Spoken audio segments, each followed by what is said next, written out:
Let's talk about these three amazing lenses. Let's talk about Voigtlander 27mm f2 versus Fujifilm 27mm f2.8 versus a new lens from Pergear 25mm f1.7. Let's compare these lenses and let's see which one you should get in your camera bag. Let's talk about this now.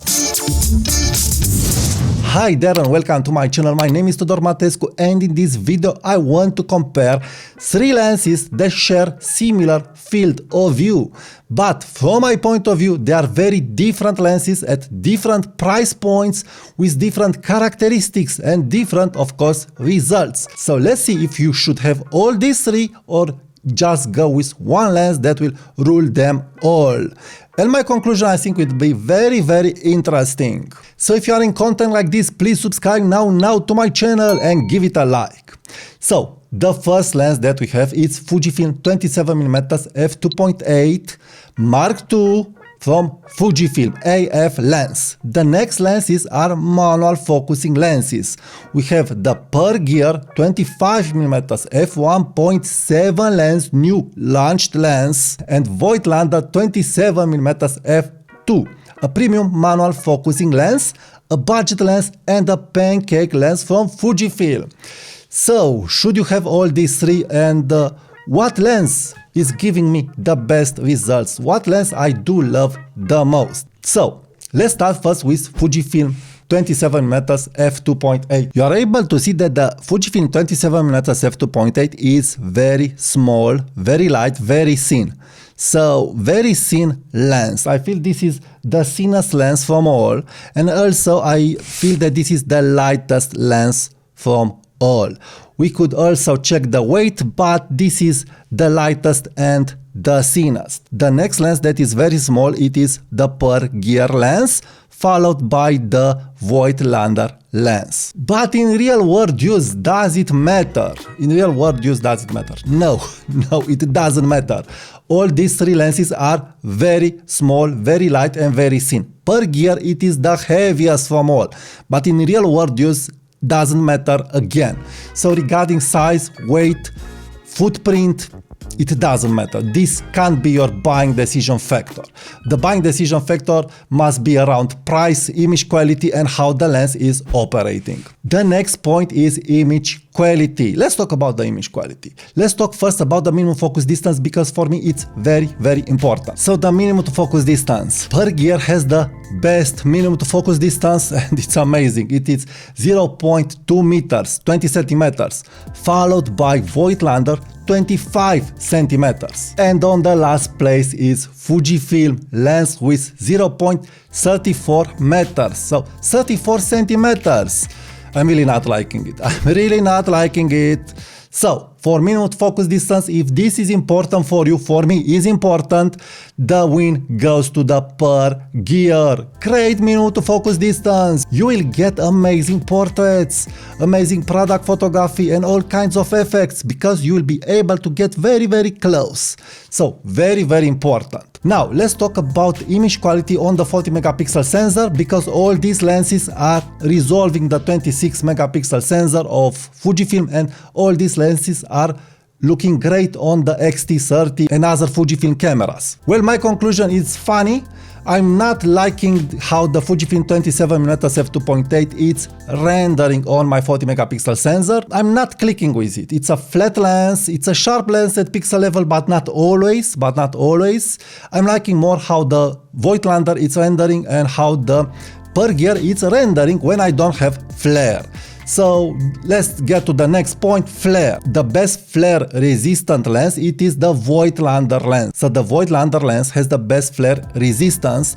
Next is the Fujifilm lens, and next it's the Pergear lens that flares a lot, but with a lens hood you'll have okay results. So on Pergear it is mandatory to use a lens hood. Next, let's talk about the aperture. So we have f2.8, we have f2 and f1.7, which from these apertures and focal lengths, let's include also this, will give me the best subject to background separation. Well, the best subject to background separation is not going to the Fujifilm lens. The Fujifilm lens even at f2.8, you don't have good subject to background separation. At f5.6, all it's flat, all it seems in focus. So I'm not liking it. Next, it's the Voigtlander lens and the Pergear lens. Both lenses, I would say they are equally regarding subject to background separation, but both are different. So both are rendering subject to background separation very strong. So I don't know if it's even stronger on the Pergear. At f8 I really have a strong subject to background separation. I don't know how this is possible. On Voigtlander I have it at f2 and also at f2.8, but on Pergear even with f11 I have a very strong subject to background separation. Both are rendering different micro contrast, so different subject to background separation and micro contrast of the objects and of the subjects. So I can't say that Voigtlander is better and I can't say Pergear is better. Both are great at subject to background separation and at details, but yes, regarding fidelity of the image, probably Voigtlander is a little better. But if you want subject to background separation at f11, then Pergear is for you. Amazing, really amazing. I didn't expect this. The next point, how easy is to focus these lenses? Well, the Fujifilm lens has AF. It's pretty easy to focus the lens.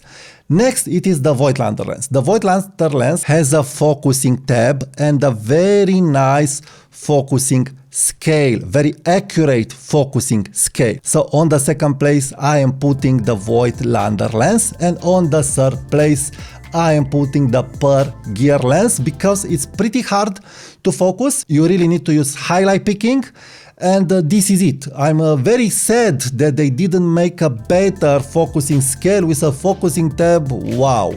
But it's okay, very okay with highlight picking and hyperfocal distance and pre-focus your lens. Also, the Voigtlander lens has a true infinity point, and also the Pergear lens has a true infinity point, but not a hard stop infinity point. So you must look at the scale. So now let's talk which lens I like more for portraits.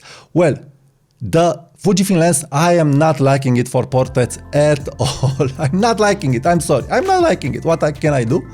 Next, it is the Voigtlander lens and the Pergear lens. I'm loving both lenses equally. Voigtlander is rendering in a special way.